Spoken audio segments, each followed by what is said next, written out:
चलो ठीक है, बताओ क्या पढ़े थे।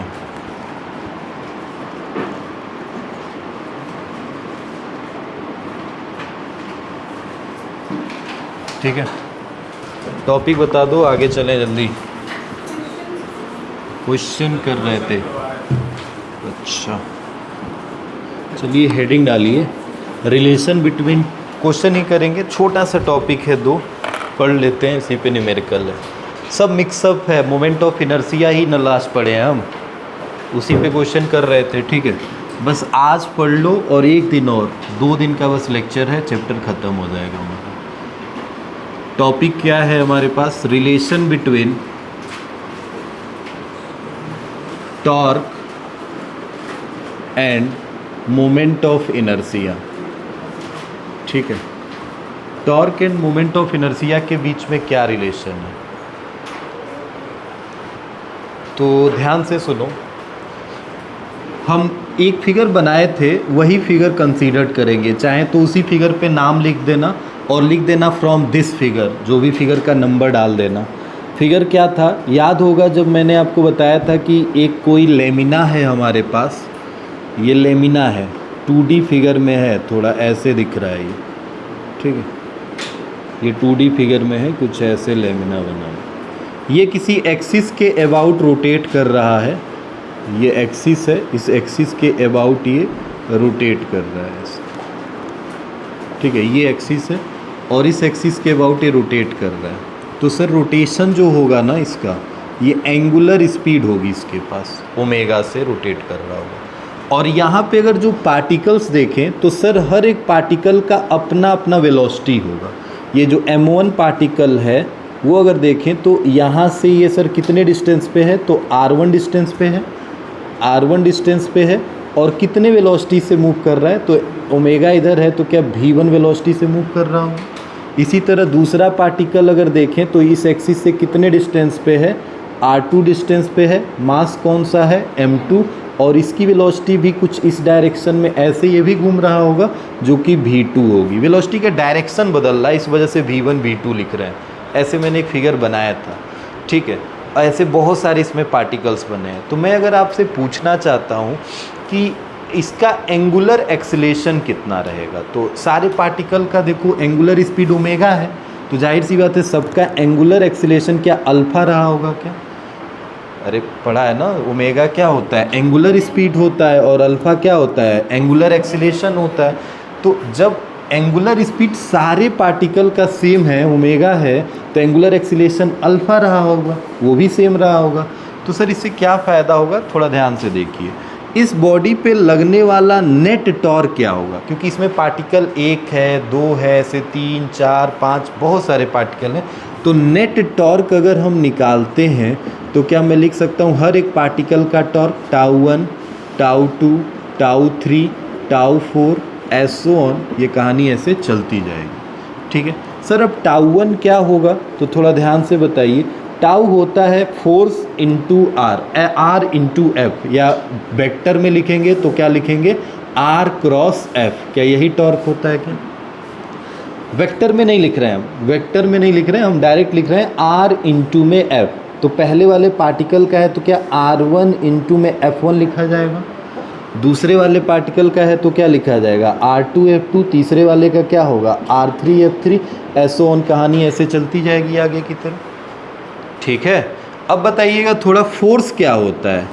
फोर्स पहले वाले पार्टिकल में छोड़ दीजिए, फोर्स पे अगर मैं आपसे पूछता हूँ तो न्यूटन्स के सेकेंड लॉ के हिसाब से फोर्स होता है मास इंटू एक्सीलरेशन, एक्सीलरेशन होगा ही, ये एक्सीलरेशन लीनियर एक्सीलरेशन है और ये एंगुलर है, तो ये अभी नहीं रखना है। देखो इस पार्टिकल का वेलोसिटी v1 है, तो एक्सीलरेशन क्या रहा होगा, a1 रहा होगा, मास कितना रहा होगा m1, तो क्या फोर्स मिल जाएगा हमारा। तो f1 की वैल्यू में क्या m1 इंटू a1 रख सकता हूँ, इसी तरह r2 और f2 की वैल्यू क्या रख सकता हूँ r3, और ये हो जाएगा m3 a3, ऐसो ऑन, कहानी ये चलती जाएगी। अच्छा, इसमें अब एक बात ये है कि a क्या होता है, तो तुमने एक रिलेशन पढ़ा है, एक तो पढ़ा है v is equal to R into omega, पढ़ा है ना, और एक acceleration is equal to R into alpha, ये दो रिलेशन पढ़ा है ना आपने, सर्कुलर मोशन में डेरिवेशन में बताया गया था, A is equal to R into alpha and B is equal to R into omega. ये दो रिलेशन बड़े काम के हैं। इसमें ये जो रिलेशन है ना आर इंटू अल्फ़ा, देखो ध्यान से, क्या A1 अगर मुझे लिखना है तो मैं क्या ऐसे लिख सकता हूँ क्या, R1 और पार्टिकल अगर M1 है तो उसकी भी एंगुलर स्पीड क्या होगी, अल्फ़ा। सर R2 M2 और A2 की जगह पे क्या लिखेंगे, R2 और एंगुलर स्पीड तो उसकी भी क्या होगी, अल्फ़ा। ऐसे क्या लिखा जा सकता है क्या, M3 और सर यहाँ हो जाएगा R3 और ये अल्फ़ा, ऐसो ऑन चलेगा। फाइनली इसको मैं ऐसे लिख सकता हूँ क्या, M1 R1 का into alpha, M2 alpha, M3 R3 का स्क्वायर अल्फ़ा, ऐसो ऑन ही चलता जाएगा। सर कॉमन ले लें इसमें से, क्या कॉमन ले लें, अल्फ़ा। क्या सब में से अल्फ़ा कॉमन हो जाएगा क्या, अगर सब में से अल्फ़ा कॉमन हो गया तो भाई मेरे अंदर बचा क्या, I1 I2, अरे मोमेंट ऑफ इनर्शिया है, ये मोमेंट ऑफ इनर्शिया है सेकेंड पार्टिकल का, ये थर्ड पार्टिकल का, ऐसो ऑन क्या n पार्टिकल तक का मिलेगा क्या मोमेंट ऑफ इनर्शिया। तो क्या इस पार्टिकल का, एक एक पार्टिकल का मोमेंट ऑफ इनर्शिया निकाल के जोड़ दोगे तो क्या पूरे सिस्टम का आ जाएगा क्या, ये जोड़ ही रहे हो ना, मतलब इसको क्या ऐसे लिख सकते हो, सिग्मा आई, सिग्मा आई तो है और आई कहाँ से स्टार्ट है, 1 से लेके n तक, यहाँ सर आई लगा और इनटू में क्या लगा है, अल्फ़ा, किसकी वैल्यू मिली है, टाउ। तो क्या फाइनली लिख सकते हैं tau is equal to I into, क्या ये रिलेशन मिल गया, टॉर्क होता है आई इंटू अल्फ़ा। अब देखो ये न्यूटन का सेकेंड लॉ ही तो है, न्यूटन का सर सेकेंड लॉ क्या होता है, F is equal to M into A. तो m की जगह कौन ले लेता है, a की जगह कौन ले लेगा और f की जगह कौन ले लेता है, तो न्यूटन का सेकेंड लॉ ही तो है। मतलब ये tau is equal to I into alpha मैं डायरेक्ट लिख सकता था, मैं बोलता कि भाई f is equal to M में है तो एनालॉगी जाएगी रोटेशनल में, तो क्या बनेगी, एनालॉगी मतलब समानता अगर रोटेशनल में देखी जाए तो क्या समानता रहेगी, तो फोर्स सर हो जाता है टॉर्क, मास हो जाता है मोमेंट ऑफ इनर्शिया और एक्सीलरेशन हो जाता है अल्फ़ा। तो यही तो रिलेशन बनेगा। तो हमें तो बस इस फॉर्मूले से ही मतलब है, बट आया कहाँ से, ये रिलेशन। क्लियर है इतनी बात, तो ये फॉर्मूला है, याद रखिएगा। अब अगर हमारे पास रिलेशन जैसे मैंने देखा किस में, टॉर्क में और मोमेंट ऑफ इनर्शिया में, अगर मैं रिलेशन आपसे पूछूं, रिलेशन थोड़ा देखिएगा, angular relation between angular momentum and moment of inertia, angular momentum और मोमेंट ऑफ इनर्शिया, इनके बीच में भी सर रिलेशन बन सकता है क्या, हाँ सर, बस सिंपल सी बात है। देखो डेरिवेशन छोटे से शॉर्ट में बताएंगे, अब उतना टाइम नहीं लेंगे जितना इसको बताने में लगा।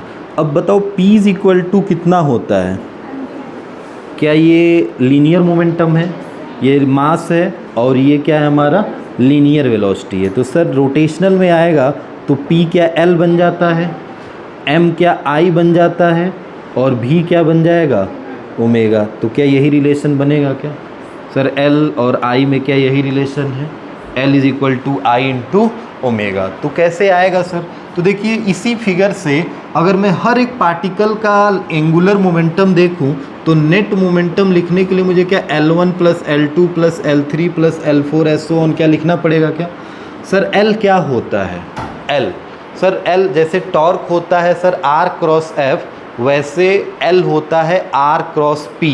तो क्या मैं इसको RP लिख सकता हूँ, पहले वाले पार्टिकल का है तो R1P1, दूसरे वाले पार्टिकल का R2P2, R3P3 ऐसो ऑन, ये आगे चलेगा ऐसे। अच्छा सर P क्या होगा, तो P होता है सर MV, होता है क्या, P होता है सर M इंटू V। तो क्या मैं R1 ऐसे छोड़ दूं और पहले वाले पार्टिकल का तो क्या M1V1 लिखूंगा, R2P2 की जगह पे क्या लिखूंगा M2V2, R3 छोड़ दूं यहाँ पे क्या लिखूंगा M3V3 ऐसो ऑन, ये कहानी ऐसे आगे चलती जाएगी।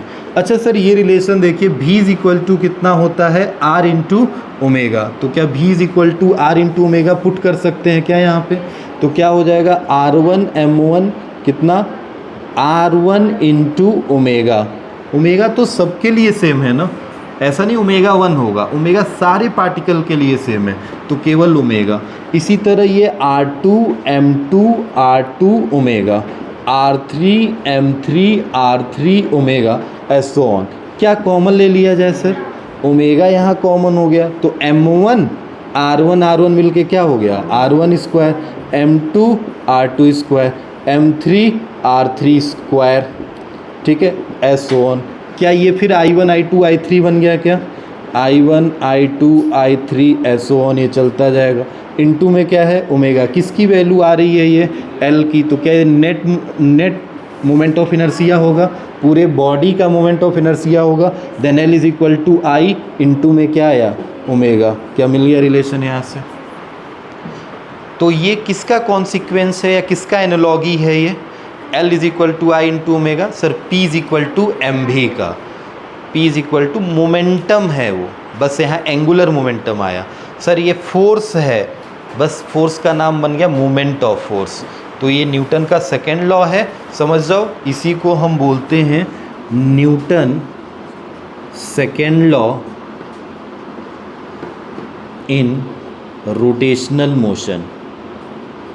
रोटेशनल मोशन में सेकेंड लॉ की जगह पे हम यही फॉर्मूला यूज़ करेंगे, ठीक है भाई। बस ये रिलेशन लिख लो, हम चलेंगे क्वेश्चन।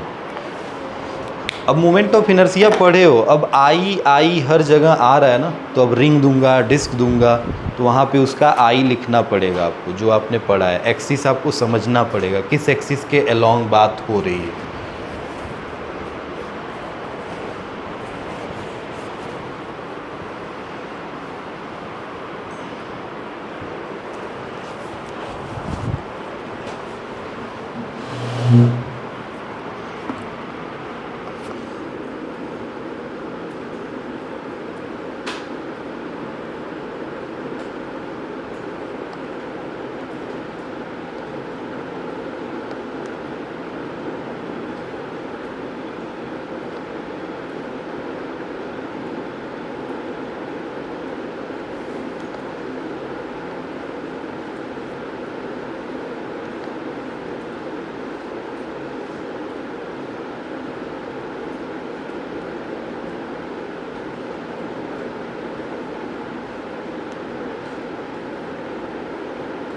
क्वेश्चन बोले।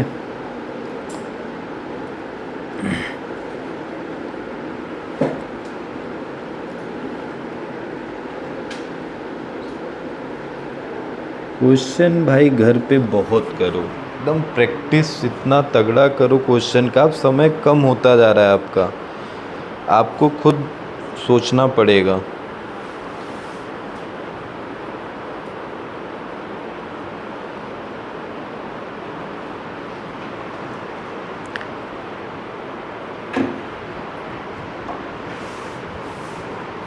फिजिक्स में जो आपने मतलब बहुत सारे ऐसे बच्चे हैं ना जो पहले का नहीं पढ़े हैं, उनको स्टार्टिंग का जो चीज़ें हैं मैं बता दूं कि मैंने स्टार्टिंग वाले मंथ में आपको पढ़ाया जो था, जब मतलब बैचेस स्टार्ट हुए थे, तो 2 से 3 चैप्टर है जो कि यूनिट एंड मेज़रमेंट का है। मोशन इन 1D होगा, बहुत होगा तो सर ने पढ़ाया होगा ये, और दूसरा होगा आपका वेक्टर। तो ये मोशन इन प्लेन का एक पार्ट है, कहोगे तो चलो मोशन इन 2D भी लिख देते हैं। यही 3 चैप्टर हैं हमारे जो पिछले मंथ में पढ़े हैं। तो कोशिश किया जाएगा कि क्लासेस में जैसे अगर मतलब थोड़ा सा क्लासेस की साइज़ बड़ी होगी तो आपका बीच बीच में आधे घंटे का एक क्लास चलेगा, ठीक है। आधे घंटे में यूनिट एंड मेज़रमेंट पढ़ेंगे, बाकी 1.5 घंटे की जो क्लास चल रही है वो नॉर्मल ऐसे चलेगी।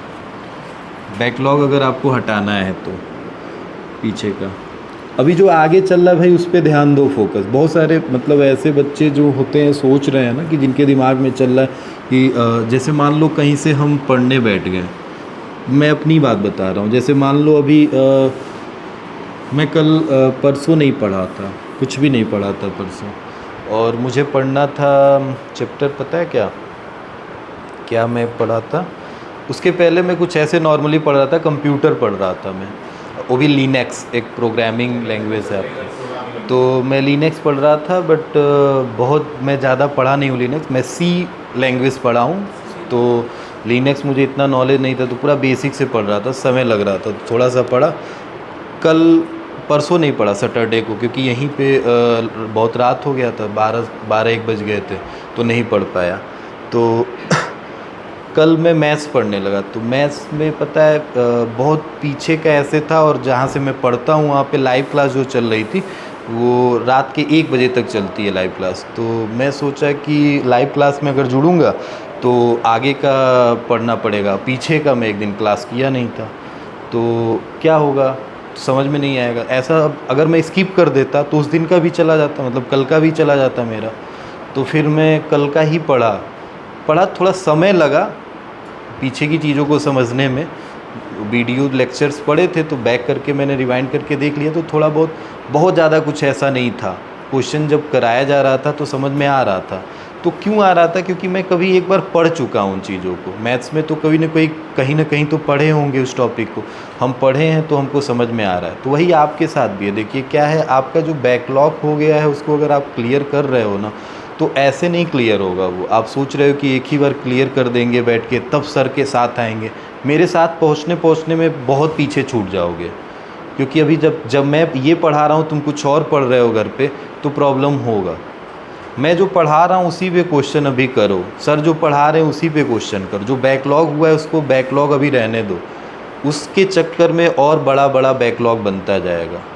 सोचते जाओगे कि ये छूट गया, ये पढ़ें, वो छूट गया, लास्ट में जाके सब एकदम मैसअप हो जाएगा, हौच पौच हो जाएगा, वैसे भी नहीं पढ़ पाओगे फिर।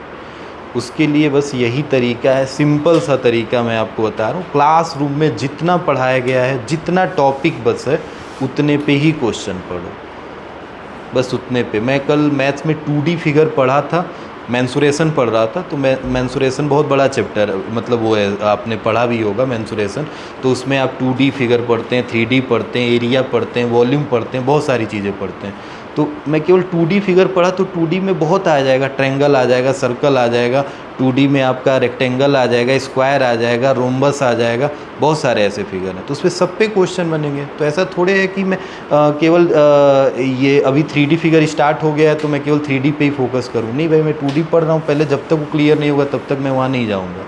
तो टीचर ने हमको हर एक चैप्टर के बाद से 5 क्वेश्चन 6 क्वेश्चन जो कराए हैं उसको छोड़ दो। 5-6 क्वेश्चन के बाद से हमें कितने करने हैं वो देखना है। हमें कितने तरह के क्वेश्चन इस पे बन रहे हैं, कितने तरह के आ सकते हैं, कितने क्वेश्चन आए हैं। आपके हाथ में फ़ोन है, एक बार डालोगे टॉपिक डाल के कि सर इस टॉपिक से रिलेटेड क्वेश्चन है, या आप नॉर्मली आप तो चैट जीपीटी पे भी चीज़ों को बोल सकते हो। नॉर्मली आप चैट जीपीटी खोल लो, चैट जीपीटी पे बोल दो कि भाई relation between torque and moment of inertia से नीट में आए हुए 10 सालों के क्वेश्चन का एमसीक्यू भेजिए। तुरंत लिख के भेज देगा, कम से कम 50 एमसीक्यू। चाहेंगे बोल देंगे विद सॉल्यूशन, तो सॉल्यूशन भी लिख के भेज देगा वो पूरा। बैठ के पढ़िए ना, आपको किस बुक की ज़रूरत है? चैट जीपीटी खोल के बोल दीजिए। आप एआई का टेक्निक है, इतनी चीज़ें बढ़ गई हैं। ठीक है, आप मत सब्सक्रिप्शन लीजिए, आप फ़ोटो वाला सिस्टम छोड़ दिए, बोल के उससे बोलिए। ऐसा थोड़े नहीं बताएगा।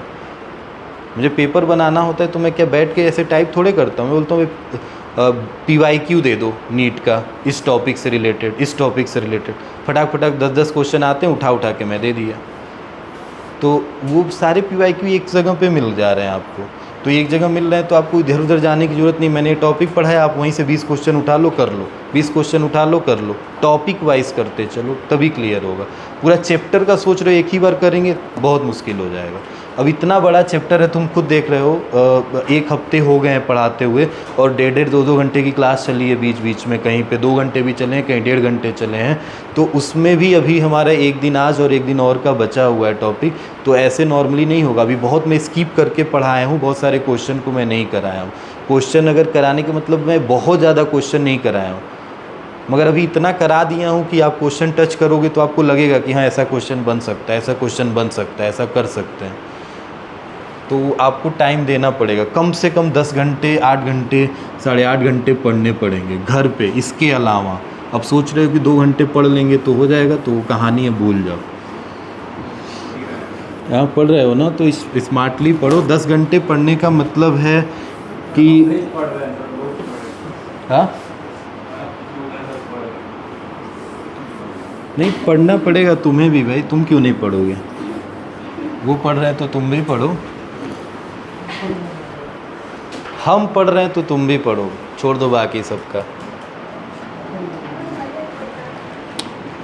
बाकी सबसे कंपेयर करना छोड़ दो, मैं पढ़ रहा हूँ तुम भी पढ़ो। अब सोचो मैं पढ़ रहा हूँ, क्यों पढ़ रहा हूँ? कुछ रहा होगा तभी, कुछ है तभी तो पढ़ रहा हूँ। अब सोचो कितनी बड़ी मजबूरी है तभी पढ़ रहा हूँ। तो आपके साथ क्या है, सारी चीज़ें होने के बाद से भी मैं पढ़ रहा हूँ। आपके साथ तो अभी कुछ नहीं है ऐसा, मतलब जो जो मेरे सपने थे ऑलमोस्ट सब तो कंप्लीट ही हैं। थोड़े बहुत जो बचे हैं वो लाइफ में वही चीज़ तो बची है, तो वो भी धीरे धीरे पूरे हो जाएंगे। जो चल रहा है उस हिसाब से हो ही जाएगा, बट फिर भी पढ़ रहा हूँ। क्यों? क्योंकि थोड़ा सा भाई एक आदमी का स्टैंडर्ड चेंज करना है। मुझे नहीं लगता कि देवरिया में रहना सही है, थोड़ा बाहर निकलें, कहीं अच्छा प्रोफेशन हो, अच्छी जॉब हो, बड़ा जॉब हो। मतलब अब मज़ा नहीं आ रहा है टीचिंग में। अभी तक पढ़ रहे हैं तो समझ लो मज़ा नहीं आ रहा है, तभी पढ़ रहे हैं। वही बात है, जो फ्रेशर है ना, जो फ्रेशर हैं उनके साथ प्रॉब्लम है। मैं भी इसको मैं वही बता रहा था कि भाई मैं भी जब फर्स्ट टाइम तैयारी करने गया था ना, तो 1 साल में 70,000 रुपये दे के केवल मैं बैठ के क्लास में यही सीखा था कि मुझे पता है क्या नहीं पता था, रेरर डेंसर नहीं पता था। पता है कि रेरर क्या होता है, डेंसर क्या होता है? रेरर डेंसर के लिए क्लास में खड़ा करके कम से कम 300 बच्चों का बैच था, और 300 बच्चों के बीच में टीचर मुझे ही खड़ा कर दिया। बोला बताओ इसमें कौन रेरर है कौन डेंसर? मैं नहीं बता पाया था। तभी से मेरे दिमाग में चलने लगा कि मैं फिजिक्स ही केवल पढ़ूंगा। तभी से मैं, मतलब फिजिक्स मैथ्स से थोड़ा सा इंटरेस्ट था, बट फिज़िक्स में उसी समय से ज़्यादा इंटरेस्ट होने लगा, क्योंकि बहुत पढ़ता था फिजिक्स। टीचर भी ठीक था, पढ़ाता था। वहाँ पे इतना नहीं पढ़ाया जाता था भाई। ड्रॉपर बैच में पता है बस लिख दिया L = I/2 चलो आओ क्वेश्चन करते हैं, ये बस लिख दिया गया। कहाँ से आया क्या नहीं पूछो, पढ़े नहीं हो, कहाँ से आए हो, बोल दोगे देवरिया से, तो बिहार में पढ़ता है ना, तभी नहीं पढ़े हो, सीधे ऐसे ही। बस वही बात है, आपको इतना पढ़ा दिया जा रहा है वो बहुत बड़ी बात है। आप खुद पढ़े होंगे कहीं पे तो आप देखेंगे थोड़ा थोड़ा बताएंगे, ऐसा नहीं पूरा पूरा मैं कह रहा हूँ स्किप कर देंगे। अगर आपको नहीं समझ में आया तो बोलेगा अरे भाई आपने पढ़ा है ना, ये L = दिस है फॉर्मूला, इसमें पुट कर दो, ये कर दो, ये आ जाएगा, ये रिलेशन बना, आओ चलो क्वेश्चन करते हैं। 5 क्वेश्चन कर लेंगे, बस 5 ही क्वेश्चन कराता था बंदा क्लास में, पूरे 2 घंटे की क्लास में 5 क्वेश्चन। अब सोचो 5-5 क्वेश्चन करने में, और उसी बैच में जो स्टार बैच था उसमें 20 क्वेश्चन कराता था। तो क्यों कराता था 20 क्वेश्चन? क्योंकि वो सब पढ़े थे, 2-2 साल रिपीटर थे, 3-3 साल। हम पढ़े अभी कुछ थे नहीं, देवरिया से गए हैं, हमें क्या पता है क्या होता है क्या नहीं। यहाँ पे हमें टीचर क्या पढ़ाए थे। आज की डेट में आपके पास फ़ोन है भाई, उस टाइम कुछ नहीं था। मेरे टाइम में इतना फ़ोन नहीं था कि मैं सर्च कर लूँ, ये कर लूँ, वो कर लूँ, देख लूँ। भाई या तो टीचर बताएगा या तो किताब बताएगा। फ़ोन जिसके पास थे तो सिंपल फ़ोन थे, मोबाइल थे। मेरे पास भी था तो नॉर्मल एक 26 फ़ोन था नोकिया का, जिसमें 5 MB स्टोरेज होता था। अब तुम सोच लो उसमें क्या नेट चलता है, नेट कितना महंगा था। 2011-12 की बात बता रहा हूँ, 2011 में पास हूँ 12th। तो अब इसी हिसाब से समझ लो उस समय कैसे लोग निकाल लेते थे। जेई का एक ही पेपर होता था, जेई का एक ही पेपर होता था। अब तो एडवांस मेंस इतना आसान हो गया है, मेंस का क्वेश्चन देख लो तो लगता है एकदम नीट का क्वेश्चन है। नीट के क्वेश्चन मैं नहीं बोल रहा हूँ कि नीट का क्वेश्चन बहुत आसान होता है, मैथ्स वालों के लिए बहुत आसान है नीट का क्वेश्चन, जो उस लेवल तक अगर पढ़ा है तो। हमारे लिए नीट का क्वेश्चन बहुत आसान लगता था, मेंस का क्वेश्चन बहुत आसान हो गया, एकदम नीट के लेवल का क्वेश्चन है। टाइम मैनेजमेंट बस गड़बड़ाता है कि आप कितने समय में कितना क्वेश्चन कर ले जा रहे हैं। बाकी खेल तो उसी का है ना। तो मुद्दा ये है आपका कि आपको पढ़ना पड़ेगा। ये 5 घंटे 7 घंटे 8 घंटे आप जो भी टाइम निकाल रहे हो ना, एकदम अभी से लग जाओ। जितना बैकलॉग है छोड़ दो, उसका टेंशन अभी मत लो, वो टेंशन लास्ट का टेंशन है। उसको सर दर्द में अभी से लेके चलोगे तो सर दर्द बड़ा होता जाएगा।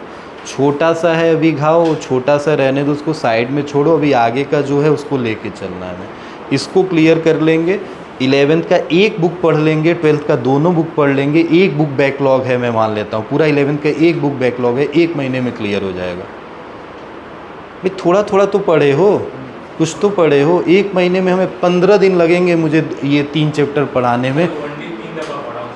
वही कह रहे हैं 3 से 2 दिन लगेंगे मुझे, अगर अच्छे से अगर आप पढ़ें तो मुझे क्या यूनिट एंड मेजरमेंट में पढ़ाना पड़ेगा बताओ ना। डायमेंशन फार्मूला के अलावा, यूनिट कन्वर्जन के अलावा, यूनिट एक यूनिट से दूसरे यूनिट में डायमेंशन फार्मूले के एप्लीकेशन के अलावा और क्या आता है उसमें? लास्ट में पढ़ेंगे यूनिट एंड मैनेजमेंट, सब हो जाएगा।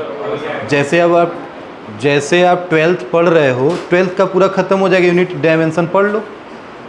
उसमें मेनली आते सिग्निफिकेंट फिगर हो गया, एक सिग्निफिकेंट फिगर हो गया, एरर हो गया, यही 2 टॉपिक हैं जो हमें स्टार्टिंग में अगर ज़रूरत पड़ी तो पड़ी, नहीं तो यूनिट एंड मेजरमेंट में तो सब तो लास्ट में ही आता है। और कौन से चैप्टर में आपको यूनिट नहीं बता रहा हूँ मैं, हर चैप्टर में तो मैं बोल रहा हूँ कि इसका यूनिट ए होता है, इसका यूनिट ए होता है, वही तो पढ़ना है, वो पहले ही पढ़ा दिया जाता है 11 में।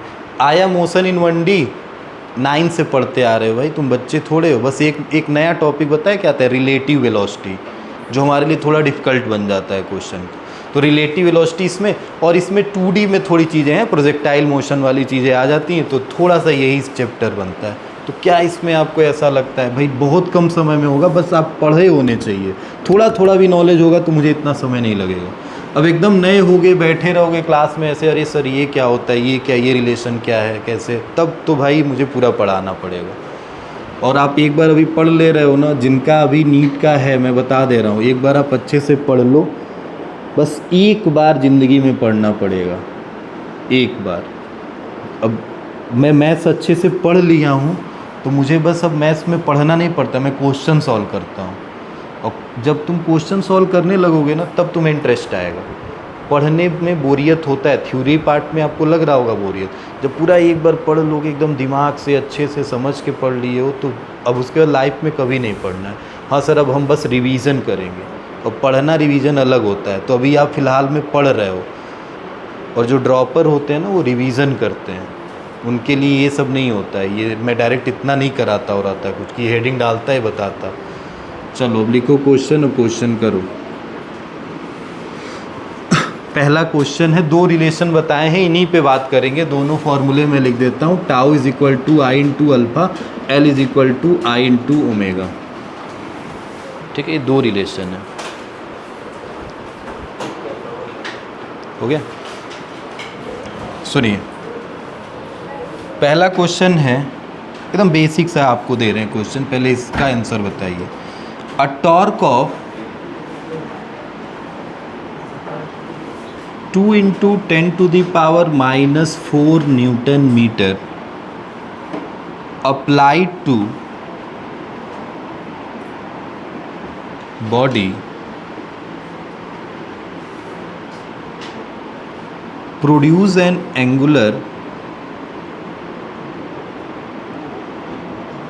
produce an angular acceleration of 4 radian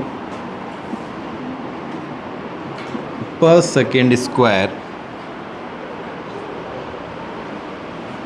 What is the, जल्दी से आंसर चाहिए, moment of inertia. Question number 2, आप 1 करिए, मैं दूसरा तब तक लिख रहा हूँ। An automobile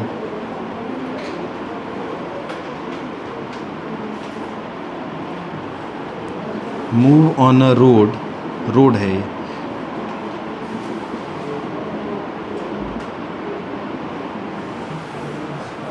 with a speed of 54 kilometre per our.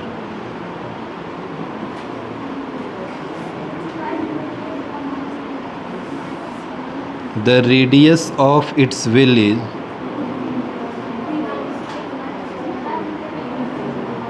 आ गया। What is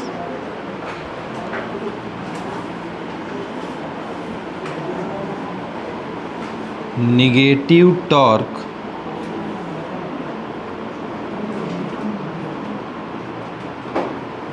transmitted by its brake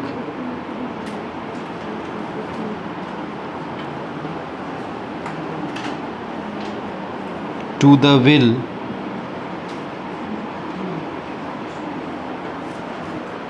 brought at a rest in 15 seconds और ब्रैकेट में दिया है मोमेंट ऑफ इनर्शिया 3 kg पर metre square. 3 kg metre square पर नहीं है। पहले का आंसर कितना आया है? 5 × 10⁻⁵। ठीक है, दूसरे को बताओ। पहले का आंसर सही है।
आगे भाई दूसरे का आंसर आया। पहला तो आ गया होगा, दूसरा बताओ।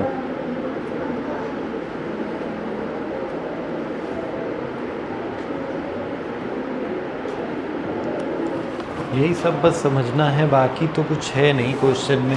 पहले क्वेश्चन में टॉर्क दे रखा है, ठीक है सर, और इसमें क्या दे रखा है? Angular acceleration. तो sir tau is equal to I into alpha लगा देते हैं, then I is equal to tau upon alpha. पहले यूनिट देख लिया करो, एसआई में सब है ना? यस सर, ये एसआई में है, ये भी एसआई में है, तो बस रख देना है वैल्यू। सर ये हो जाएगा कितना? 2 × 10⁻⁻4 और नीचे हो जाएगा 4, तो सर ये कट जाएगा 1/2 मतलब 0.5 × 10⁻⁻4 बन जाएगा kg metre square is the moment of inertia. आया है क्या? दूसरे पे आते हैं, दूसरे का सोल्यूशन देखते हैं। बोला सर पहले जो चीज़ें हैं गिवन लिख लीजिए। N automobile move on a road with a speed of 54 kilometre per our. देखो ये वेलोसिटी यूनिट से पता चलती है कि ये 54 किलोमीटर पर आवर इसकी इनिशियल स्पीड है, ये मूव कर रही थी इनिशियली। यूनिट ए है, यू है ये, ठीक है, ओमेगा नहीं है, यूनिट से देख लिया करो। The radius of the wheel is, तो सर रेडियस दे रखा है कितना? 0.35 मीटर, ठीक है, यूनिट ए भी सही है 0. What is the negative torque transmitted by its the brake? Negative torque मतलब फोर्स, एक ऐसा फोर्स लग रहा है जिसकी वजह से व्हील रुक जा रहा है। रुक जा रहा है मतलब उसकी फाइनल वेलोसिटी भाई साहब क्या हो जा रही है? अरे जीरो, रेस्ट पे जा रहा है तो फाइनल वेलोसिटी जीरो हो जा रही है। तो निगेटिव टॉर्क कितना होगा? तो कितने समय के लिए लग रहा है वो फोर्स? तो सर वो टॉर्क निकालना है, बट टाइम लग रहा है कितने सेकंड के लिए? 15 सेकंड के लिए। और सर आई दे रखा है क्वेश्चन में, कितना है? 3 kg मीटर स्क्वायर। तो पहले तो इसको चेंज कर लो 5/18 से, तो क्या 3 हो जाएगा? देन 15, 5 3 जा कितना हो जाएगा? 15 मीटर पर सेकेंड, ठीक है, और फाइनल वेलोसिटी कितनी है? 0। यही चीज़ दिया है पूरा, क्लियर? अब तो समझ में आ गया होगा सर। एक काम करते हैं, हमें चाहिए टॉर्क, और टॉर्क निकालने का फॉर्मूला है आई इंटू अल्फ़ा। सर आई पता है, हाँ, अल्फ़ा नहीं पता है, तो अल्फ़ा क्या होगा? तो सर अल्फ़ा होता है change in angular velocity, change in angular velocity upon change in time. अरे एक्सीलेशन है ना, तो एक्सीलेशन क्या हुआ? Change in velocity upon time, but angular acceleration है तो change in angular velocity upon time होगा। तो सर एंगुलर वेलोसिटी ओमेगा क्या होगा? तो sir v is equal to omega into क्या होता है? आर, तो ओमेगा क्या हो जाएगा, ओमेगा इंटू आर होता है, तो ओमेगा क्या हो जाएगा भी अपॉन आर। तो सर ओमेगा फाइनल रखेंगे तो भी फाइनल रखना पड़ेगा, मतलब भी रखना पड़ेगा, तो भी अपॉन क्या हो जाएगा आर माइनस ओमेगा इनिशियल रखेंगे तो क्या यू रखेंगे, अपॉन में क्या रखेंगे आर, अपॉन में नीचे क्या चल रहा है टी चल रहा है क्या, समझे। अब एक बात बताओ, क्या फाइनल वेलोसिटी जीरो है, क्या ये पूरा टर्म क्या हो जाएगा zero.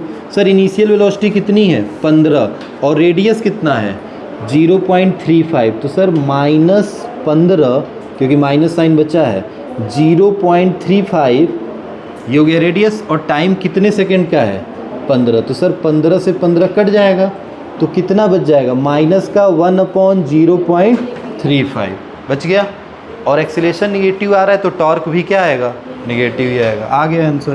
Then sir tau is equal to I into क्या होता है अल्फ़ा, तो आई की वैल्यू 3 है और अल्फ़ा कितना आपने निकाला है 0.35 माइनस में, बस सॉल्व कर दीजिए -3/0.35, ये तो सॉल्व करने आएगा ही, ऊपर नीचे 100 से मल्टीप्लाई करके पॉइंट में लिख दीजिए।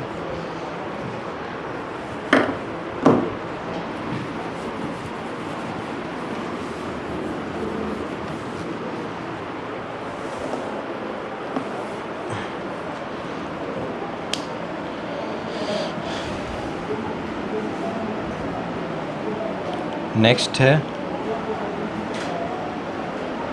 अ flywheel of mass 25 kg, flywheel है ध्यान देना, radius of 0.2 metre, what force should be applied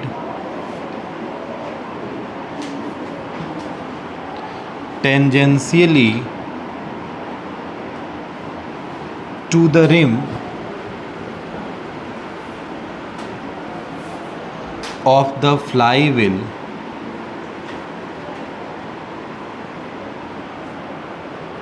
so that it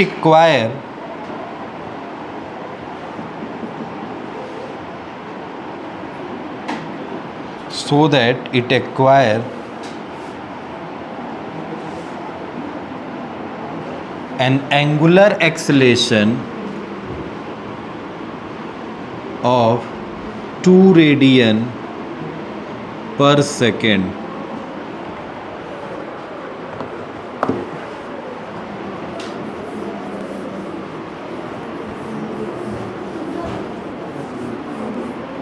solve करो, पढ़ दे रहे हैं क्वेश्चन।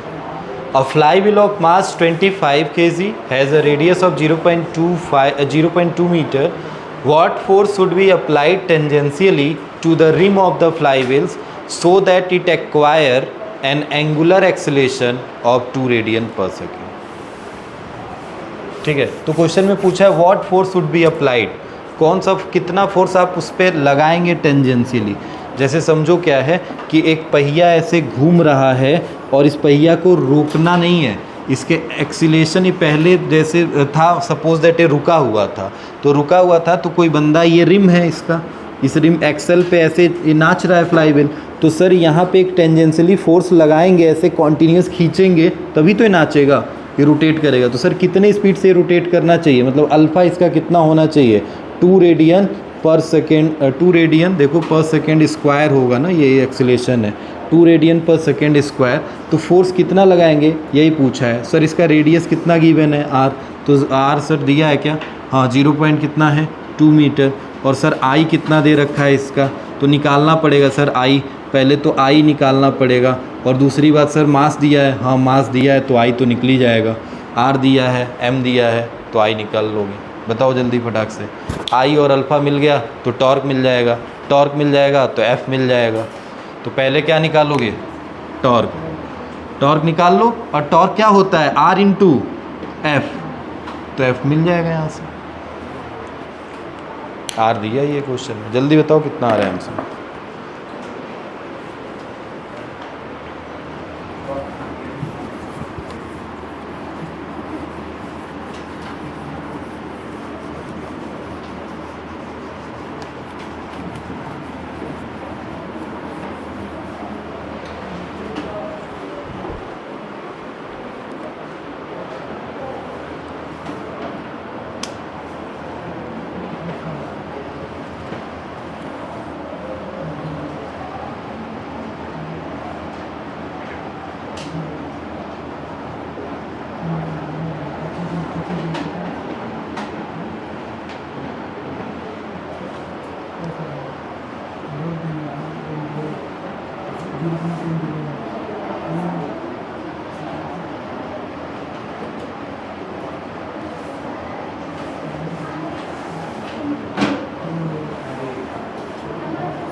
बात नहीं भाई आया। अरे जल्दी बताओ आंसर, इतना समय लगाते हो।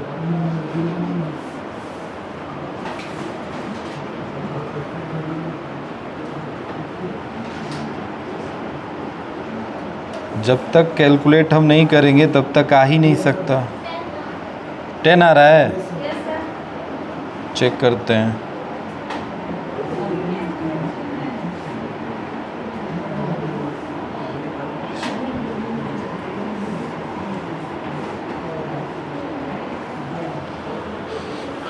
टेन आ रहा है, नहीं 5 आ रहा है। 10 नहीं 5 आ रहा है। देखो एक बार चेक करो कहीं कैलकुलेशन में तो गलती नहीं है। पता है क्या गड़बड़ किए हो, मैं बताता हूँ। आई है 1/2 mr², because this is disc. Flywheel एक डिस्क होता है, और डिस्क है तो उसका, यही मैं बोला ना, मोमेंट ऑफ इनर्शिया रखते समय आपको ध्यान देना है। आप बस क्या लिख दिए सर, m और r²। भाई मेरे ये फ्लाई व्हील है, डिस्क है, और डिस्क है तो जाहिर सी बात है इसका मोमेंट ऑफ इनर्शिया होगा 12 mr²। ठीक है, तो रखो यहाँ पे I = निकाला तो सर 12 mr²।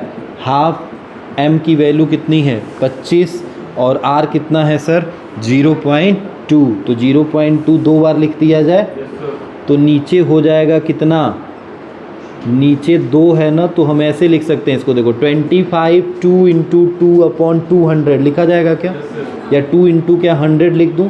25 से कितनी बार में 4, और 4 से 4 कट गया, क्या 0.5 आया क्या।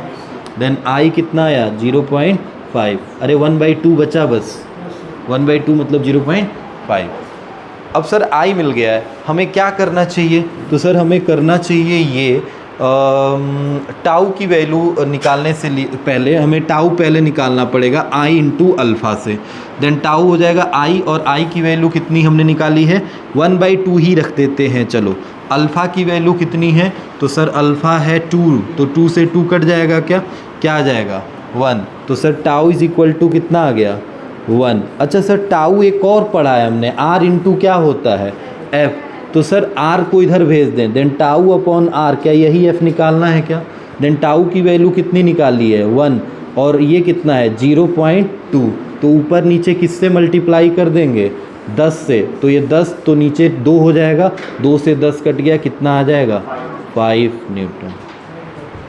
ठीक है, बस वही 12 mr², वही गड़बड़ी है। चलो उसको सॉल्व करो।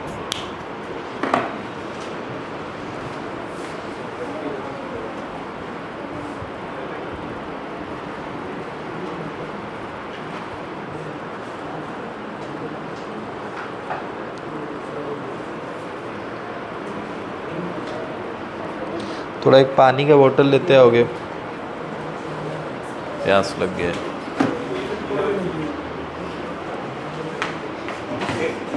सेकर लेके आ गए हो।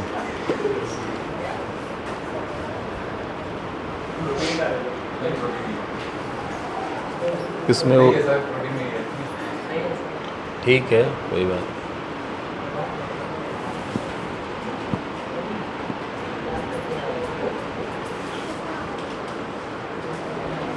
ज़्यादा प्रोटीन यूज मत किया करो भाई। सर अभी नहीं होता है, तो स्टेरॉइड ले रहा है। ये बात प्रूव किया सर।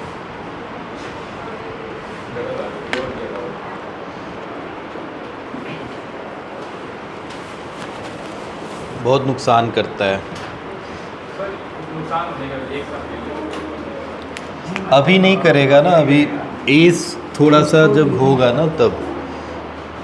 सबसे ज़्यादा नुकसान पता है कहाँ करेगा, बाल पे। बाल झड़ना सबसे पहले स्टार्ट होता है। केराटिन आप मतलब आप प्रोटीन का एक्सेस कहीं ना कहीं तो हार्मफुल है। आप खुद देखो, आप प्रोटीन बढ़ा लोगे, बायो वालों को पता होगा कि तो वो कहीं ना कहीं आपको इफ़ेक्ट करेगा।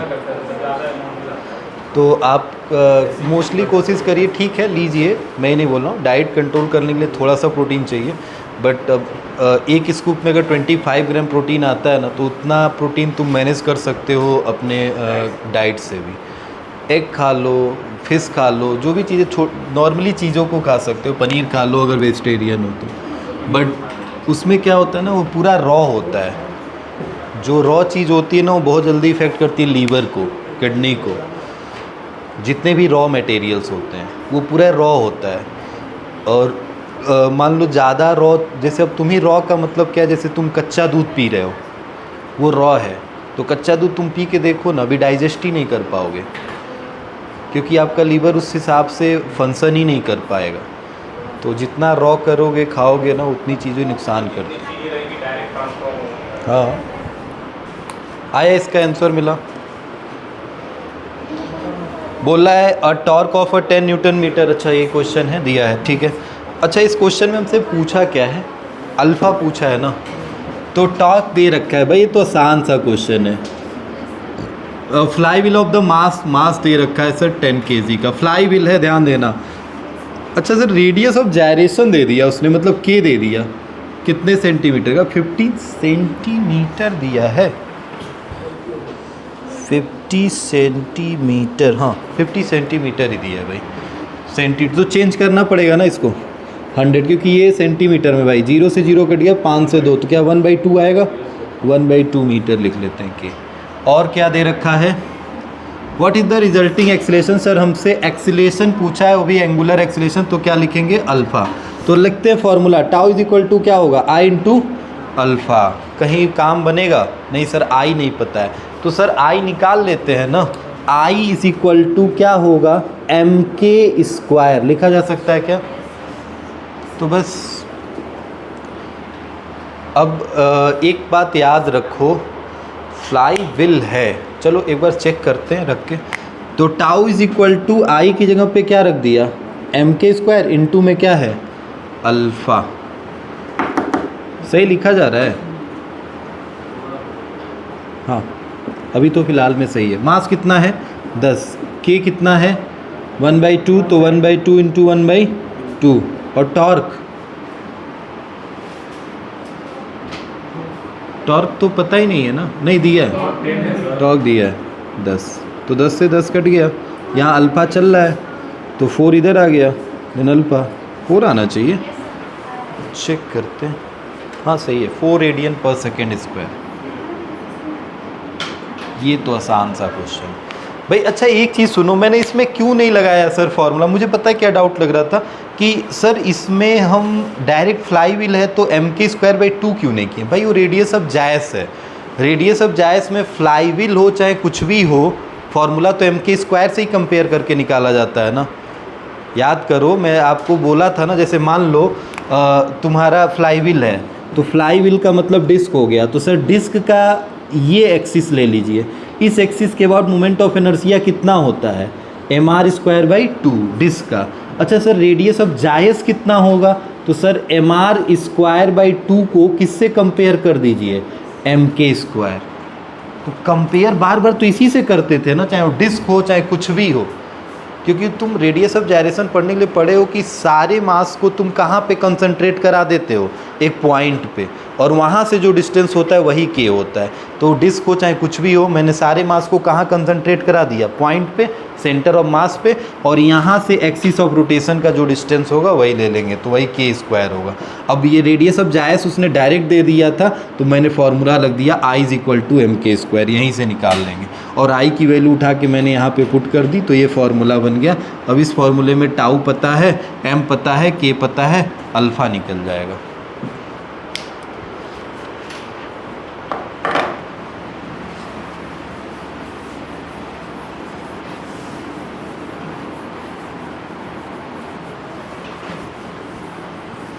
चलो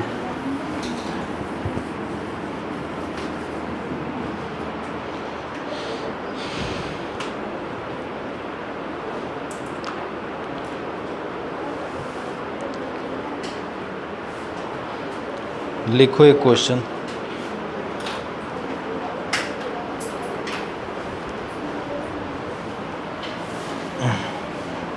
एक एनसीईआरटी का क्वेश्चन है, करके बताओ आंसर सब में, एग्जाम्पलर का है। अ cord is bound around the circumference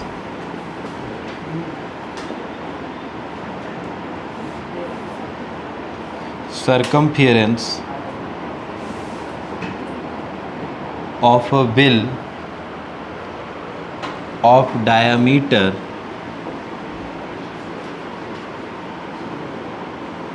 0.3 meter.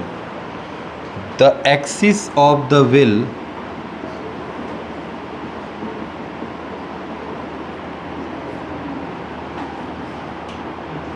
is horizontal. Axis of the wheel is a horizontal. A mass of 0.5 kg, mass of 0.5 kg is attached to the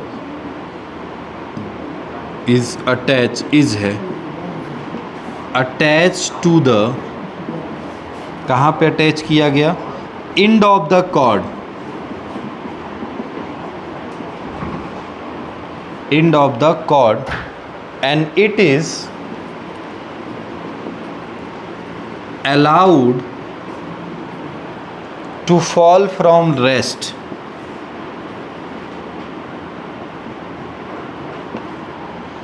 if the weight of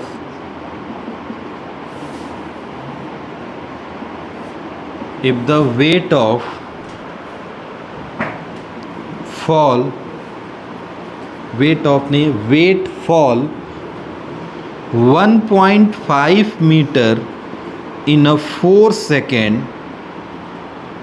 What is the angular acceleration? What is angular acceleration? पूरा लिख देता हूँ. Angular acceleration and moment of inertia of the wheel. And moment of inertia of the wheel. चलिए पढ़ लीजिए question. Question बोला अ cord का मतलब समझ रहे हो?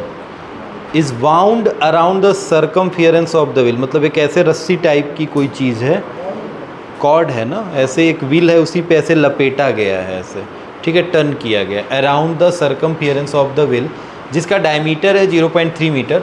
The axis of the wheel is horizontal. जो एक्सिस है ना वो ऐसे नहीं रखा गया, ऐसे रखा गया, हॉरिजेंटली रखा गया ये, और ऐसे बिल बना हुआ है ये, ठीक है. तो बोला है mass of a 0.5 kg, 0.5 kg का मास उससे अटैच कर दिया गया. किससे? एक एंड, कॉर्ड के एक एंड से, ठीक है. It is allowed to fall from the rest. अब उसको ऐसे पकड़ के रखे हो बिल को, समझो ऐसे जैसे मान लो तुम पहिया निकालिए, रिम है, ठीक है, रिम को ऐसे रखे हो और उसका एक्सल ऐसे पकड़ के रखे हो और उसी में रस्सी बांधे हो खूब ज़्यादा, और उस रस्सी में एक छोटा सा कोई पत्थर लटका दो, तो पत्थर जैसे जैसे नीचे जाएगा तो क्या व्हील ऐसे ऐसे रोटेट करेगा. समझ रहे हो? तो उसने बोला है कि वो पत्थर जो है उसके एक एंड से अटैच है, कोई भी मास 0.5 kg का अटैच है कॉर्ड के एंड से, ठीक है. It allowed to fall from a rest. वो जीरो से स्टार्ट हो रहा है गिरना. तो इफ़ द वेट, जो भी वेट है उसका, वो कितना मीटर नीचे जा रहा है? 1.5 मीटर. कितने सेकंड में? 4 सेकंड में. तो बताइए जितना नीचे जाएगा क्या उसकी स्पीड बढ़ती जाएगी? समझ रहे हो क्या मैं बनाना चाह रहा हूँ?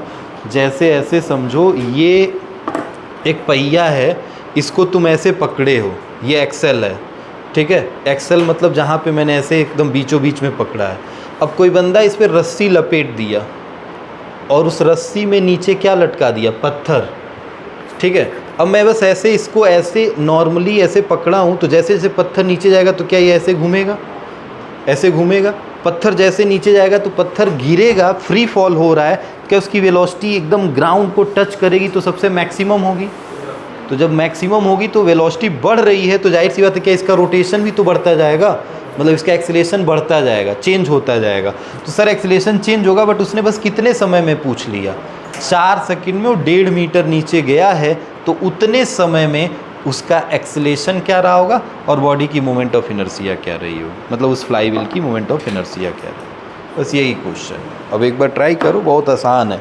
इसमें पहले तो मोशन के इक्वेशन से काम करना पड़ेगा. मुझे साफ दिख गया कि भाई हमें कितने हाइट नीचे जाना है दे रखा है, टाइम दे रखा है, तो मुझे एक्सीलेशन तो निकालना पड़ेगा उसका। सोचो देखो।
बताओ भाई, बात नहीं, मैंने बोला क्वेश्चन सॉल्व करने के लिए।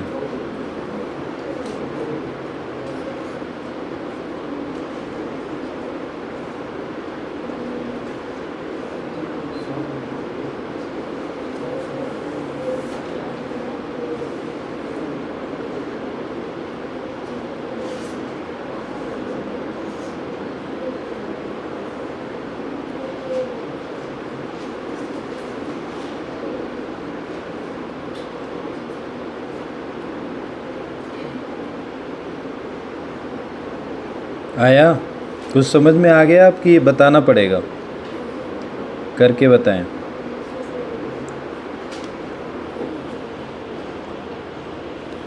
क्यों भाई इतना समय क्यों लग रहा है? ऐसे समझो, एक व्हील है, फ्लाई व्हील है, ठीक है, ये इसका हॉरिजॉन्टल एक्सिस है और इस रस्सी से ऐसे एक मास कितने केजी का, 0.5 केजी का बधा है, जो कि रेस्ट से गिरते हुए आ रहा है। कितना मीटर नीचे गिर गया है ये? सर 1.5 मीटर गिर गया है। कितने टाइम में गिरा है? ये 1.5 मीटर नीचे आया, तो टाइम कितना लिया? 4 सेकेंड। अच्छा सर, ये जो फ्लाई व्हील है इसका डायमीटर दिया है क्या? 0.3। तो क्या इसका हाफ करेंगे तो क्या मिलेगा? 0.3/2। क्या रेडियस दिया है? 0.3/2। बस, और भी अभी चीज़ें हैं, अभी सुनो ध्यान से। अब हमसे पूछा है पहले, ये 1.5 मीटर 4 सेकंड वाला कहानी, इसको पहले हटाना है, निपटाना है हमें।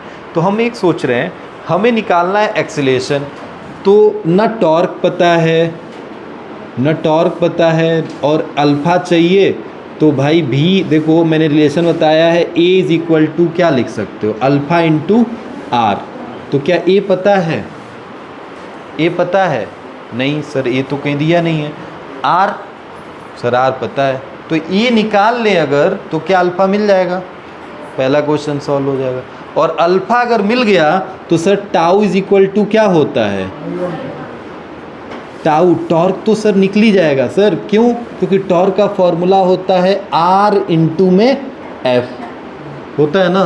तो सर ये कैसे निकलेगा? F तो नहीं दिया। अरे भाई मेरे, ये मास है तो फोर्स कितना लग रहा है? mg ही तो फोर्स है, वही इसी फोर्स से तो रोटेट कर रहा है। तो क्या F की जगह पे क्या रख देंगे? mg। तो यहाँ से टॉर्क मिल गया, टॉर्क की वैल्यू रख देंगे तो क्या मिल जाएगा? I, और यहाँ से अल्फ़ा मिल गया। मतलब मुझे A निकालना पड़ेगा। और A निकालने के लिए देखो, क्या S दिया है, T दिया है, S और T दिया, और रेस्ट से गिर रहा है तो U दिया है। तो इसका मतलब क्या मोशन का सेकेंड इक्वेशन लगा दूं? हो गया ख़त्म। सर S की वैल्यू कितनी है? 1.5 मीटर। U कितना है? 0। हाफ सर A तो निकालना ही है, और T की वैल्यू कितनी है? 4। तो 4 इंटू 4, 2 से काट दो, 4 2 जा 8, इधर आ जाएगा क्या ये? तो 1.5 बाई में क्या हो जाएगा? 8। क्या एक्सीलरेशन मिल गया? सही है ना भाई? एक्सीलरेशन आ गया 1.5/8। सर ये वैल्यू उठा के यहाँ रख दीजिए। बताइए a is equal to alpha into r, तो r दिया है, हाँ सर। a निकालना है, नहीं निकल गया है, कितना है 1.5/8 इन इज इक्वल टू अल्फ़ा, और r कितना है सर 0.3/2। 2 से ये काट दें, कितनी बार में 4, और सर 3 से कितनी बार में कट जाएगा 5 बार में कट जाएगा ना। तो सर हम एक काम करें, ये ऐसे लिख लें 0.5 में क्या हो जाएगा 4, किसकी वैल्यू मिलेगी अल्फ़ा की मिली। अभी ऐसे ही लिख रहे हैं पॉइंट में, लास्ट में पॉइंट हटाएंगे। अल्फ़ा की वैल्यू मिली 0.5/4। अब अल्फ़ा पूछा है तो यहीं से चाहे तो पॉइंट हटा लो, या तो इसको और अच्छे फॉर्म में लिखोगे तो क्या लिखोगे 5/40। 5/40 मतलब 1/8, क्या अल्फ़ा हो जाएगा ये रेडियन पर सेकेंड स्क्वायर। सर मिल गया।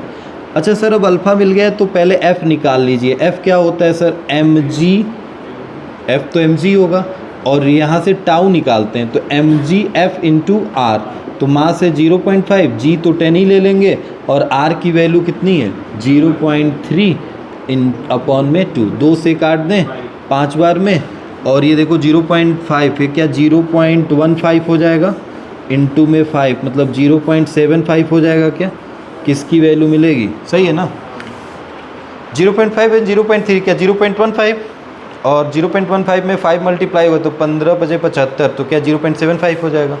ठीक है, ये टॉर्क मिल गया न्यूटन मीटर। सर टॉर्क की वैल्यू मिल गई है, अब क्या इसमें रख दिया जाए, अल्फ़ा हमें मिल ही गया है तो क्या है यहाँ से आई आ जाएगा, बस खत्म।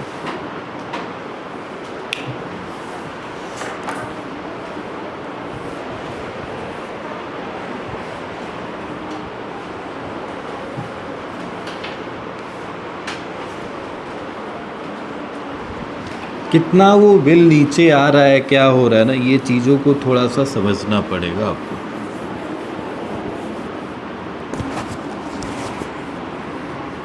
भाई माइक चल रहा है ना, phone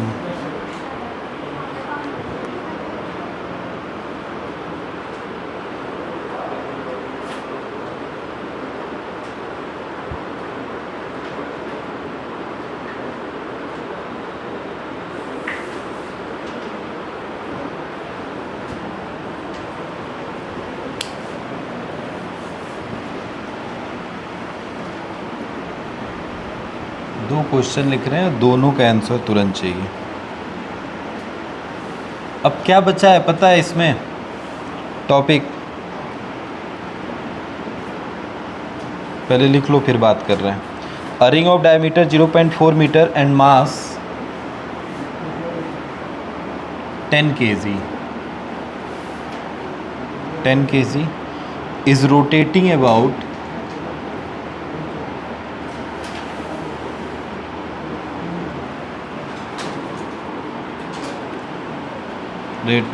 about at an axis at the rate of 2100 rpm. Find पहला मोमेंट ऑफ इनर्शिया, बात नहीं, दूसरा एंगुलर मोमेंटम, और तीसरा रोटेशनल काइनेटिक एनर्जी। ठीक है, 3 चीज़ निकालना है, जल्दी बताइए।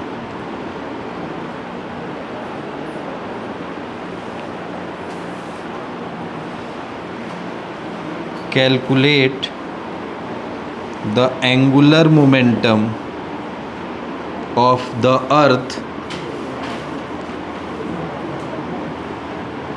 rotating about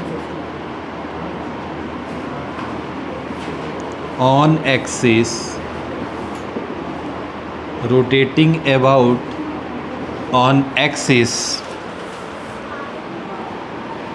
मास दिया है अर्थ का कितना, तो 6.37 10 टू द पावर कितना होता है, मास तो इतना नहीं, इतना है 5.98 into 10 to the power 27 kg। रेडियस दे रखा है, बात नहीं भाई, 6.37 10⁻6 मीटर, ठीक है। बाकी आप सॉल्व करिए। एंगुलर मोमेंटम निकालना है।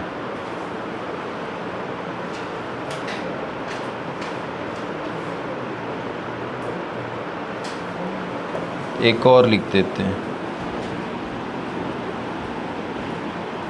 A 40 kg flywheel in the form of uniform circular disc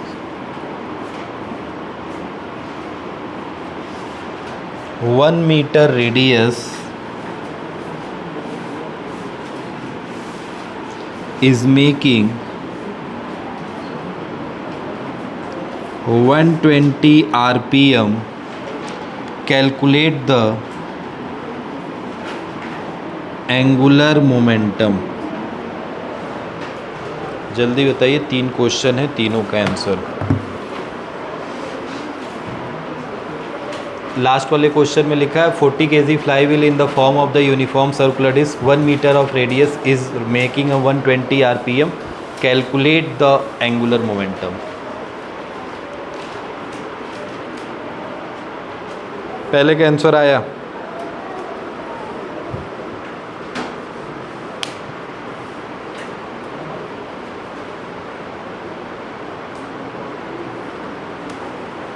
पहले वाले क्वेश्चन को सॉल्व करो, आंसर बताओ।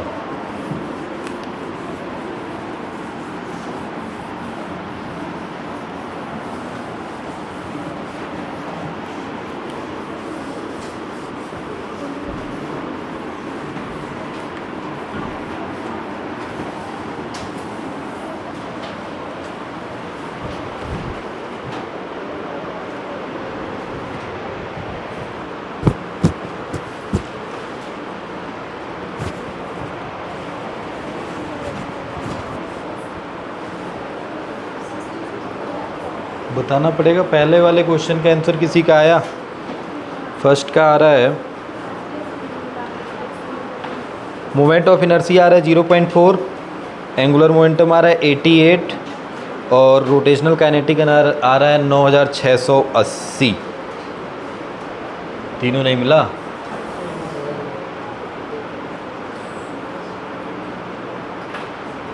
अच्छा, इसमें गड़बड़ पता है कहाँ हुआ होगा आपको? ये ना, ये गड़बड़ कर रहा है तो हाँ, तो आरपीएस में निकालो ना। उसमें भाई तुम्हें क्या करना है, देखो ध्यान से, डायमीटर दे रखा है ना, तो 0.4/2 होगा क्या? रेडियस मतलब सर 0 पॉइंट कितना लिख लें? 2, ठीक है। मास कितने का दे दिया है? 10। और सर ये क्या है? Rotating about an axis with the rate of, तो सर ये फ्रीक्वेंसी दे रखी है, मगर फ्रीक्वेंसी सर आरपीएम में नहीं होती है। तो आरपीएम में नहीं होती है तो एस में होती है, तो क्या 60 से डिवाइड करना पड़ेगा? समझ रहे हो? बताए थे स्टार्टिंग में, आरपीएम है। आरपीएम मतलब रिवॉल्यूशन पर मिनट, तो मिनट को नीचे सेकंड लाना है ना, तो नीचे ही तो 60 लाना पड़ेगा। 1 मिनट में 60 सेकंड, 0 से 0 कट गया, 6 से कट जाएगा क्या? 210। कितनी बार में? 35 बच्चा, 3 से कट जा रहे हैं, ठीक है। 35 आरपीएस मिल गया। अब चलो आओ ओमेगा पे आओ। पहले ओमेगा क्या 2πf होता है क्या? देन ओमेगा 2π की वैल्यू 22/7 रख दें, और f कितना दिया है? 35। 7 से कितनी बार में? 5 10 क्या 2200 आ जाएगा या 220 आएगा ना? नहीं, हाँ 220। 5 2 जा 10 और 22 में 10 का मल्टीप्लाई करेंगे तो 220 रेडियन पर सेकेंड मिल गया।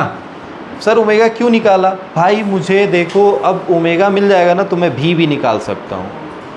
मुझे जो चाहिए निकाल सकता हूँ। भी तुम्हें निकालना भी है नहीं, बट मोमेंट ऑफ इनर्शिया निकालना है। तो सर L = क्या I × ओमेगा होता है? सर होता है, बट एक बात बताइए सर, L तो हमें ऑलरेडी नहीं पता है, तो L और भी पता कर सकते हैं। सर हाँ, L की वैल्यू कैसे पता कर सकते हैं सर? L का पहले फॉर्मूला I इंटू ओमेगा लिखने से अच्छा है R इंटू क्या लिख लीजिए, P।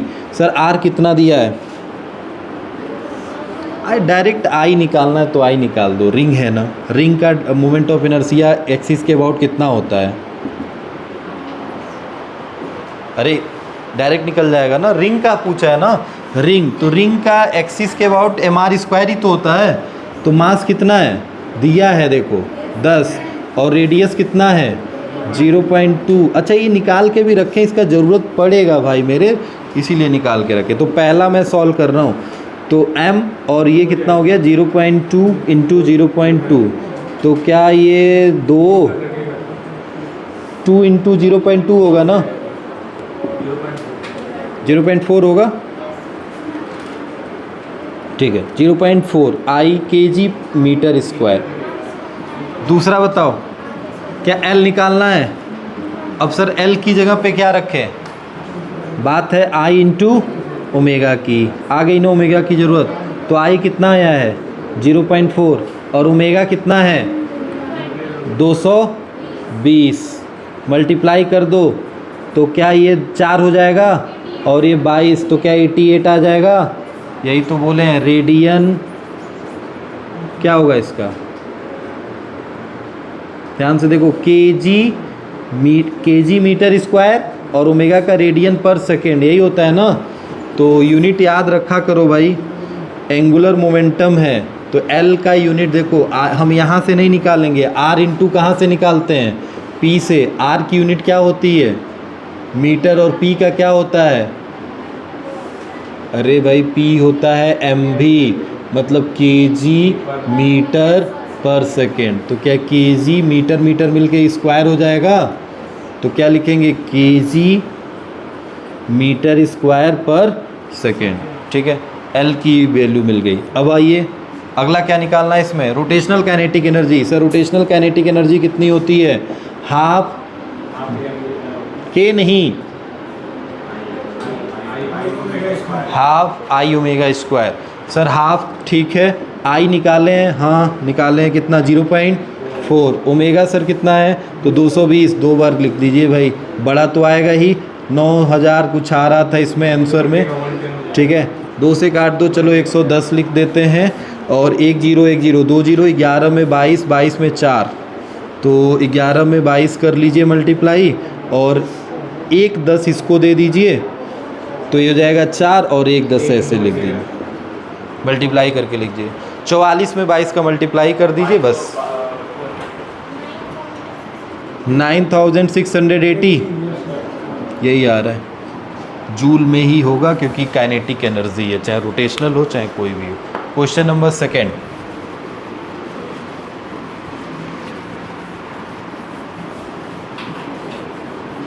जल्दी बताइए।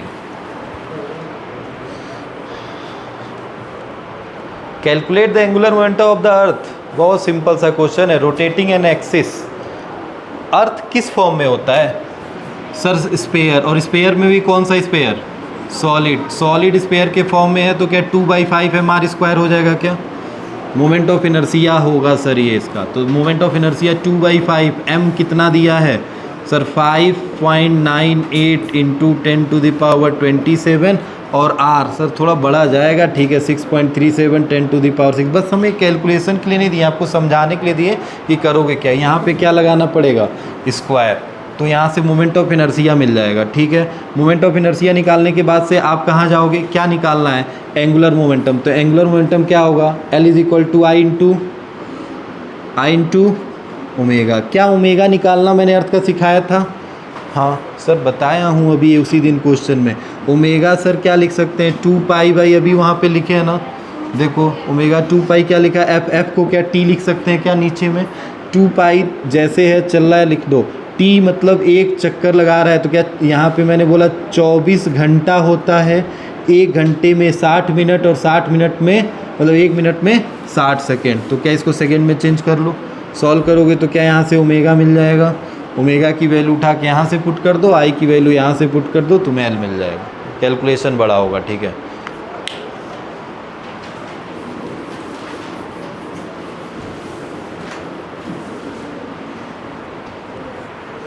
पाई के टर्म में लिखना, आंसर देख लेना किस टर्म में आ रहा है। अगर पाई के टर्म में आ रहा है तो पाई को इसमें छोड़ देना, नहीं आ रहा है तो ऐसे रखना, पाई के टर्म में ही आएगा। या तो पॉइंट बहुत दिए हैं तो पाई हटाया भी होगा, कोई दिक्कत नहीं है।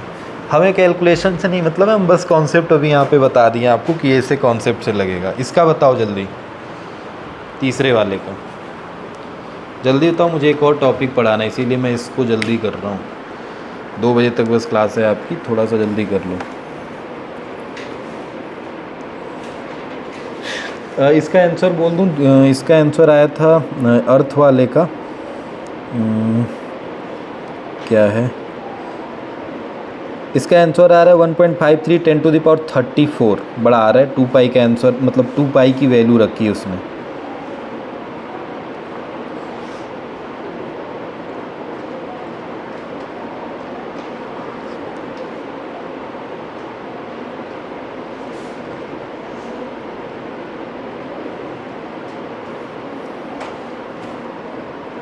जल्दी बताओ, ये अभी ऐसे क्वेश्चन बता चुका हूँ आरपीएम वाला।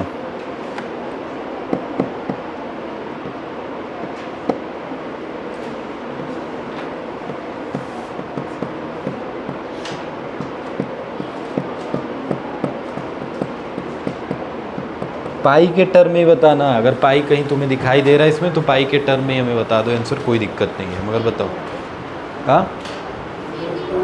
80 पाई, देखो भाई, और बाकी का आया किसी का 80 पाई?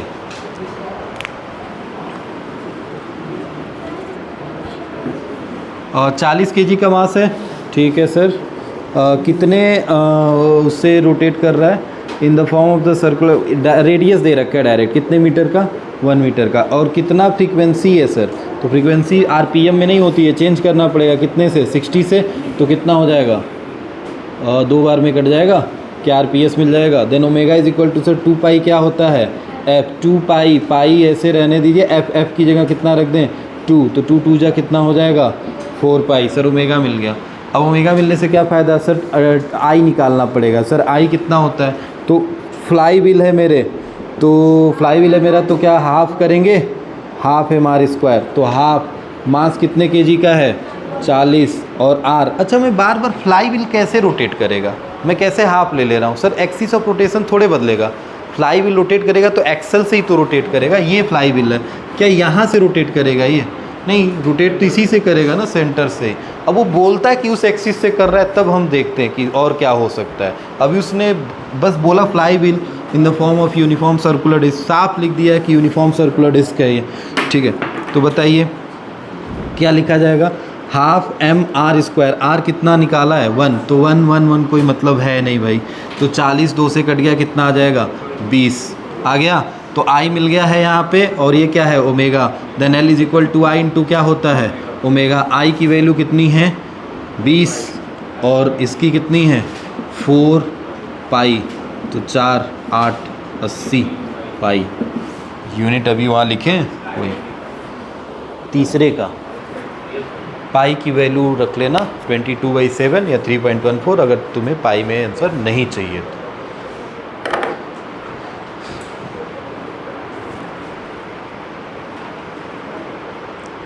हो गया? चलो हेडिंग डालो, कंजर्वेशन ऑफ एंगुलर मोमेंटम। बस ये टॉपिक ख़त्म कर दो ना, तो हमें पता है कहाँ जाना होगा। बस एक लास्ट टॉपिक पे, रोलिंग मोशन पे।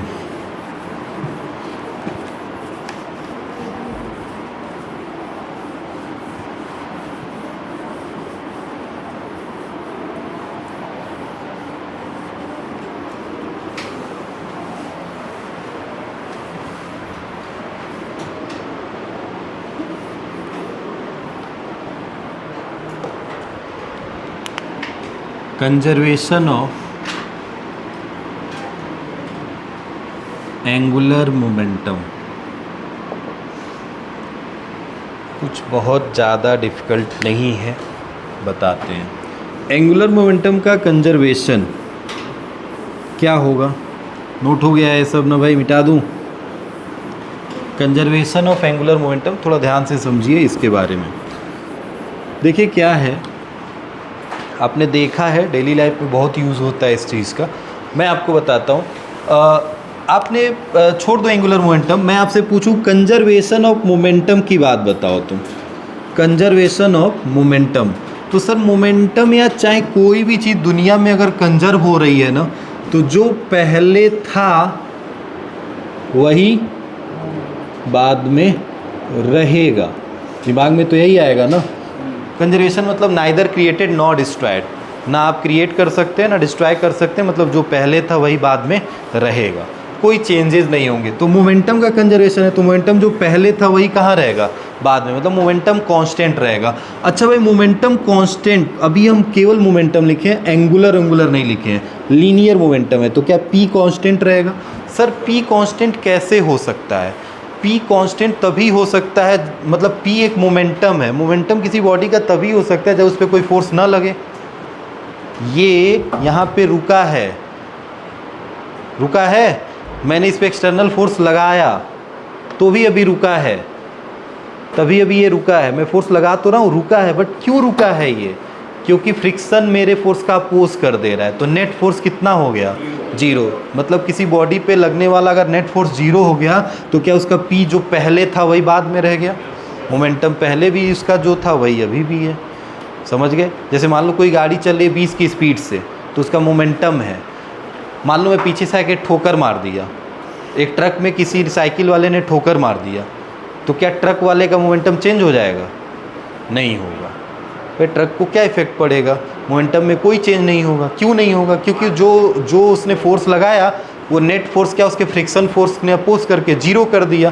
बॉडी पे लगने वाले एक्सटर्नल फोर्स की वैल्यू क्या हो गई? 0। किसी बॉडी पे लगने वाले एक्सटर्नल फोर्स की वैल्यू अगर 0 हो जाती है तो भाई हम कहते हैं कि मोमेंटम हमेशा उस केस में क्या रहता है? कांस्टेंट। क्या न्यूटन ने यहीं से सेकेंड लॉ अपना दिया था क्या? तो न्यूटन का सेकेंड लॉ तो यही था, बॉडी पे लगने वाले नेट फोर्स की वैल्यू अगर 0 है तो rate of change of momentum जो होता है वो टोटल नेट एक्सटर्नल फोर्स के इक्वल हो जाता है। समझ रहे हो?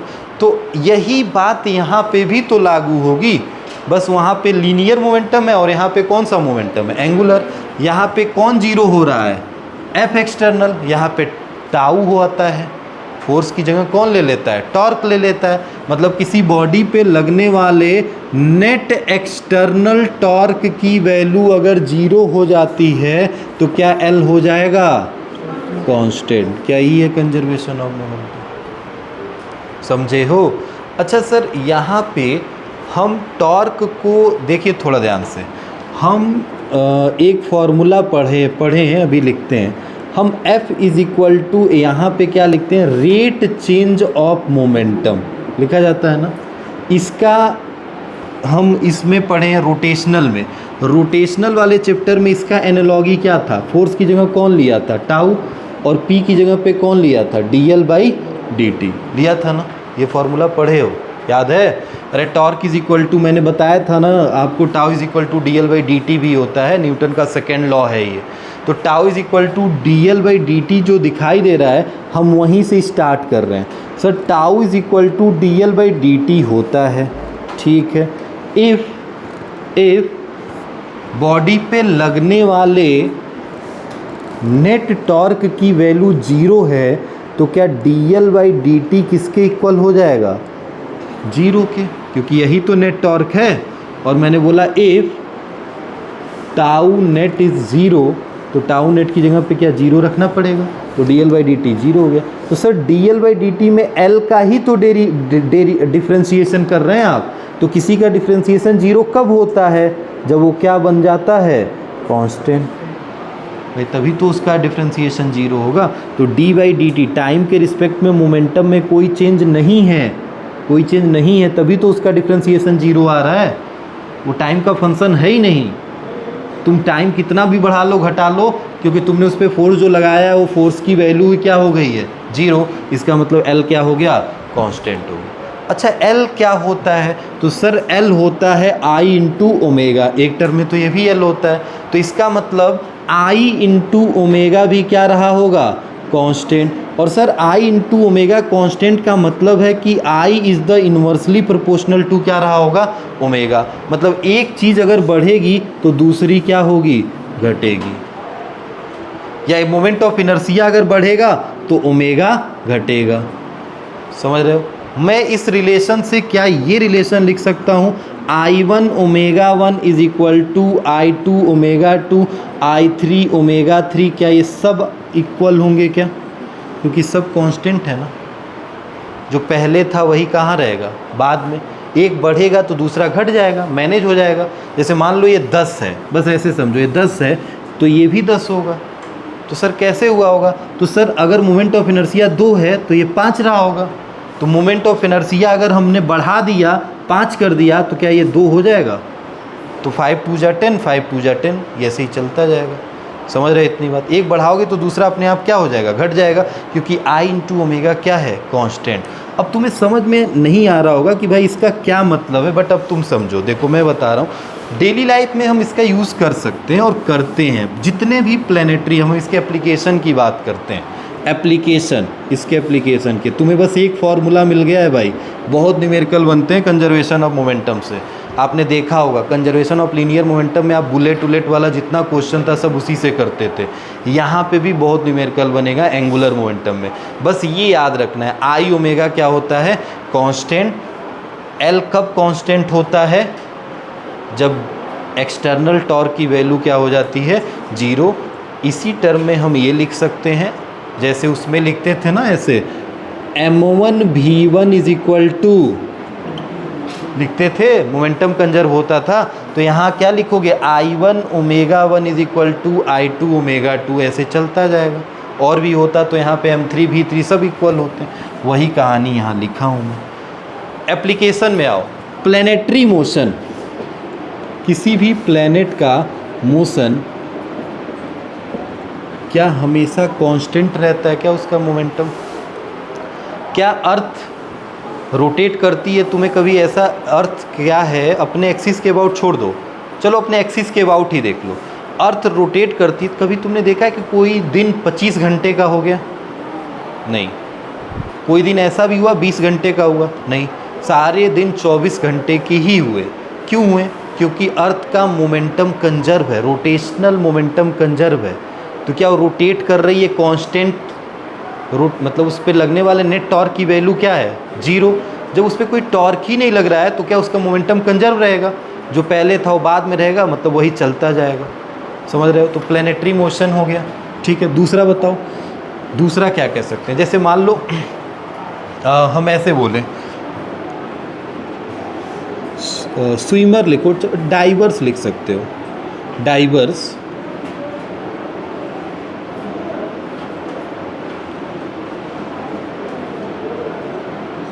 एक्स बीट लिखो, exhibit, some action before touching the water surface. समझ रहे हो ये क्या मैं लिख रहा हूँ? समझो पहले मैं क्या लिखा हूँ। वैसे मैंने लिखा है diver exhibit some action before touching the water surface. Diver का मतलब है जो पानी में डाइव स्विम करते हैं, जो स्विम करते हैं तो पहले डाइव मारते हैं। तो जो डाइव मारते हैं ना, वो आपने देखा होगा कि कहीं ऊपर से कूदते हैं तो उसी में फ्लिप मार देते हैं, 3 फ्लिप 4 फ्लिप मारते हुए तब पानी पे आके टच करते हैं। वो एक्शन उनका जो है, ये लिखा है एक्स बीट सम एक्शन, वो कुछ मतलब एक्शन का प्रदर्शन कर रहे हैं वहाँ पे। कब कब? पानी को छूने से पहले। अब सोचो कि वो पानी को छूने से पहले कितनी बार फ्लिप मार सकता है बंदा, वो कुछ बातों पे डिपेंड करेगा कि पहले तो पानी का सरफेस कितना दूरी पे है उस बंदे से, और दूसरी चीज़ उस बंदे के अंदर अब कितना जल्दी जल्दी चीज़ों को, पोजीशन को चेंज करने का वो है। अब कैसे चेंज करेगा मैं बताता हूँ। इसको छोड़ के दूसरा ऑप्शन तीसरे एप्लीकेशन पे देखो, उससे समझ में आ जाएगा। मान लो मुझे किसी पहिए पे खड़ा कर दिया गया, वो पहिया रोटेट कर रहा है। अगर वो पहिया रोटेट कर रहा है तो मुझे अपने आप को बैलेंस करना होगा। तो पता है मैं क्या करूँगा, मैं हाथ खोल दूँगा ऐसे। अगर मैं हाथ खोल दूँगा तो मैं धीरे धीरे रोटेट करूँगा, और जैसे मैं हाथ ऐसे करूँगा बहुत तेज़ हो जाएगा, मैं गिर सकता हूँ वहाँ से। समझ रहे हो? अगर एक पहिया देख रहे हो खूब तेज़ रोटेट कर रहा है, कोई रोटेटिंग व्हील है और उस पर मुझे खड़ा होना है, तो मैं अपने हाथ को ऐसे खोल दूँगा। तो ऐसे खोलने से क्या होगा पता है? जैसे मैं हाथ को खोलूँगा तो अभी मैंने बोला कि क्या मेरा मोमेंट ऑफ इनर्शिया बढ़ गया, बढ़ा ना। मोमेंट ऑफ इनर्शिया किस पे डिपेंड करता है? Axis of rotation. क्या एकदम एक्सिस ऑफ रोटेशन यही बीच से व्हील रोट कर रहा है, तो एक्सिस ऑफ रोटेशन एकदम मेरे सर से ऐसे निकली है। अगर मैं ऐसे खड़ा हूँ तो बताओ क्या आर की मोमेंट ऑफ इनर्शिया क्या होता है? I is equal to M R square. तो मेरे बॉडी का मास तो वही है, बट क्या आर ही तो चेंज हो रहा है? आर क्या होता है? पार्टिकल का डिस्टेंस। कहाँ से? एक्सिस ऑफ रोटेशन से। तो मैं अगर ऐसे खड़ा हूँ तो क्या आर की वैल्यू बहुत पास पास में है, और जैसे मैं हाथ ऐसे खोल दिया तो क्या अब यहाँ तक आर चला गया? आर बड़ा हो गया। आर बड़ा हो गया तो मोमेंट ऑफ इनर्शिया भी क्या हो गया? बड़ा। मोमेंट ऑफ इनर्शिया अगर बड़ा हो गया तो क्या ओमेगा कम हो जाएगा? ओमेगा कम होगा तो क्या मैं सेफली, एंगुलर वेलोसिटी मेरी कम हो जाएगी तो मैं सेफ रहूँगा। समझ रहे हो? और जैसे मैं ऐसे कर दिया तो क्या हो गया? इसका मतलब मेरा आई कम हो गया। आई कम होना मतलब क्या हो गया? आई कम होना मतलब ओमेगा ज़्यादा। और जैसे तुम्हें ज़्यादा तेज़ी से रोटेट कराया जाएगा तो तुम डिसबैलेंस हो जाओगे, गिर सकते हो। ठीक है, तो अपनी स्पीड बढ़ानी है तो हाथ ऐसे कर लो। और ऐसा आपने देखा होगा। तो तीसरे एप्लीकेशन में मैं वही लिख देता हूँ, उसको क्या बोलते हैं मुझे एग्जैक्ट तो याद नहीं आ रहा। आइस स्केटर्स कहते हैं। आइस स्केटर या बैले डांसर कहलाती हैं। देखा है ना बैले डांसर? सर्कस वर्कस में आपने देखा होगा, वो ऐसे व्हील्स पे ऐसे बहुत तेज़ रोटेट करती हैं। जब वो रोटेट करती हैं तो अपने हाथ को खोल लेती हैं, कुछ समय बाद तो धीरे धीरे रुक जाती हैं। फिर जब ऐसे कर लेती हैं कुछ समय में तो उसके बाद धीरे धीरे उनकी स्पीड और बढ़ने लगती है। कोई फोर्स नहीं लगाती हैं, बस एक बार उन्होंने रोटेट किया उसके बाद से छोड़ दिया बॉडी को, बढ़ता घटता है उनका स्पीड बस उनके हाथ के फैलाने पे। जैसे जैसे वो हाथ फैलाएंगे स्पीड बढ़ेगा घटेगा। Ice skater and ballet dancer जो है balance the weight, balance the weight, ये भी एक प्रैक्टिकल एप्लीकेशन है। अब ये समझ में आ गया होगा, जब डाइवर जंप करता है तो देखो क्या है ना, वो ऐसे कूदता है अपनी बॉडी को एकदम लीन करके सीधा, और जैसे पास आएगा ना थोड़ा सा पानी के पास आने से पहले एकदम अपने पैर को अपने हाथ से टच कर लेगा। मतलब एकदम वो बंदा जो इतना लंबा था वो ऐसे घूम के छोटा सा हो जाएगा। तो छोटा होगा तो क्या उसका मोमेंट ऑफ इनर्शिया कम हो जाएगा, और मोमेंट ऑफ इनर्शिया जैसे कम हो गया तो क्या उसकी एंगुलर वेलोसिटी बढ़ जाएगी। एंगुलर वेलोसिटी बढ़ना मतलब क्या? रोटेशन जल्दी जल्दी मारेगा वो। समझ रहे हो? और जैसे अपनी बॉडी का मतलब ऐसे देखो, जैसे मान लो एक बंदा ऐसे लंबे में है, ठीक है, ऐसे लंबे में है, और जब वो पानी में ऐसे कूदा तो अपना ये सर और इधर का पाँव एक में टच कराएगा। तो क्या उसका देखो मास एक जगह इकट्ठा होने लगा, तो एक्सिस ऑफ रोटेशन से क्या डिस्टेंस कम हो रहा है ना। और ऐसे है तो क्या एक्सिस ऑफ रोटेशन से डिस्टेंस बहुत ज़्यादा है, तो मोमेंट ऑफ इनर्शिया ज़्यादा है। ऐसे करने पे मोमेंट ऑफ इनर्शिया उसकी कम होती जा रही है, कम होती, और जितना अपने आप को छोटा करेगा मोमेंट ऑफ इनर्शिया उतना ज़्यादा हो, उतना ही उसका मोमेंट ऑफ इनर्शिया कम होगा, और मोमेंट ऑफ इनर्शिया उतना ही कम होगा तो एंगुलर वेलोसिटी उतनी ही ज़्यादा। और एंगुलर वेलोसिटी बढ़ना मतलब रोटेशन बढ़ता जाएगा, तो 10, 15, 20 जितना रोटेशन मारना चाहता है उतने ही जल्दी में मार देगा। क्लियर है इतनी बात? तो ऐसे दुनिया भर की एप्लीकेशन है हमारी प्रैक्टिकल लाइफ में जो इन एंगुलर एक्सेलरेशन पे वर्क करती है। ठीक है, कंजर्वेशन है ये। क्वेश्चन बस दे रहे हैं, आप करके लाइएगा। एक क्वेश्चन दे रहे हैं, बाकी आप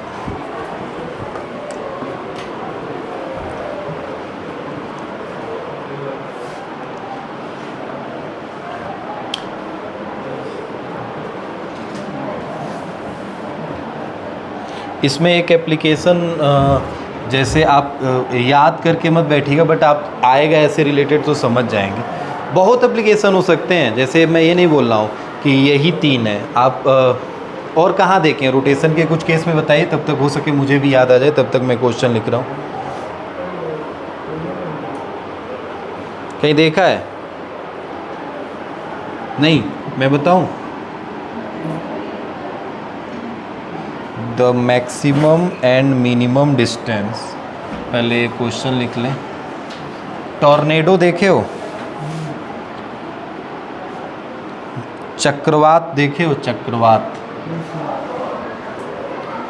बवंडर कहते हैं ना, और भी कुछ कहते हो? बोलो भाई।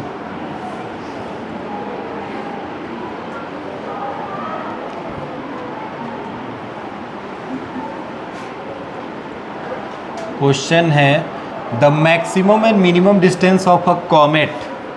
कॉमेट मतलब समझ रहे हो ना क्या? कॉमेट मतलब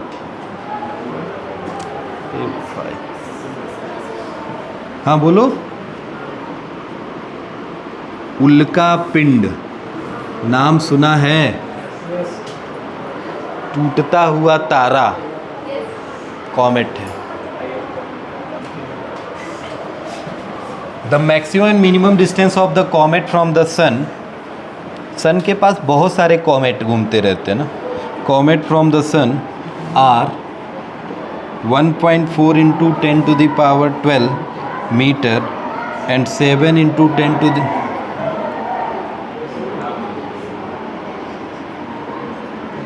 if its velocity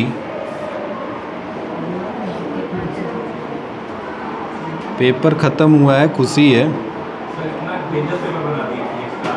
कौन? आप सर अलग अलग समझ में नहीं आ रहा। मेंटल से डिस्टर्ब हो गया। कब?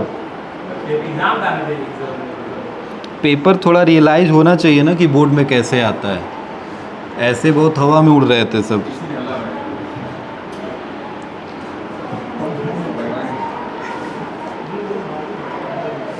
जैसे पेपर एकदम बोर्ड का मैंने उठा के ही दिया था। भाई पढ़ाए हैं उस लेवल में तो देंगे क्वेश्चन, आप पढ़ नहीं रहे हो तो गलती है।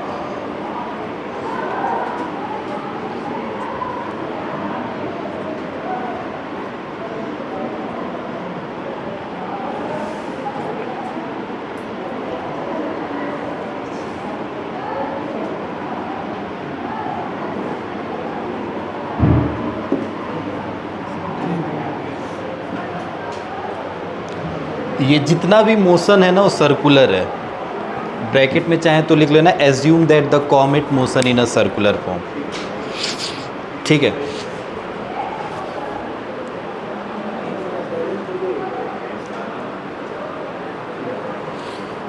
टॉर्नेडो मैंने आपसे बोला ना, टॉर्नेडो और जिसको आप बोल रहे थे चक्रवात हिंदी में, वो क्या होता है? एक धूल ऐसे उड़ती है तो अच्छा उस धूल में जो एकदम अंदर पड़ जाता है ना वही ज़्यादा इफेक्टेड होता है। पूरा अच्छे से लिख दे रहे भाई। फर्दर पोजीशन, एक पोजीशन से दूसरे पोजीशन में जब जाएगा, what is the velocity in the further position. ठीक है। तो चौथा मैं बोल ऐसे सकता हूँ the inner layer speed is is high in tornado. अंदर वाले लेयर जो होते हैं ना उनकी स्पीड बहुत ज़्यादा होती है, बाहर वाले लेयर की कम होती है। जैसे एकदम बीचों बीच में जैसे कुछ पड़ गया तो उसको उड़ा ले जाएगा, थोड़ा दूर रहेगा तो बच जाएगा, क्योंकि बाहर की स्पीड कम है, अंदर बहुत तेज़ी से वो घूमता है। क्यों? क्योंकि अंदर का मोमेंट ऑफ इनर्शिया क्या है? कम। मोमेंट ऑफ इनर्शिया कम होने का मतलब ओमेगा क्या हो गया? बढ़ गया। ओमेगा बढ़ गया तो जाहिर सी बात है उसकी स्पीड एंगुलर बढ़ जाएगी। ठीक, इस पे न्यूमेरिकल करेंगे अभी। हमें बस एक टॉपिक पढ़ना है छोटा सा, रोलिंग मोशन।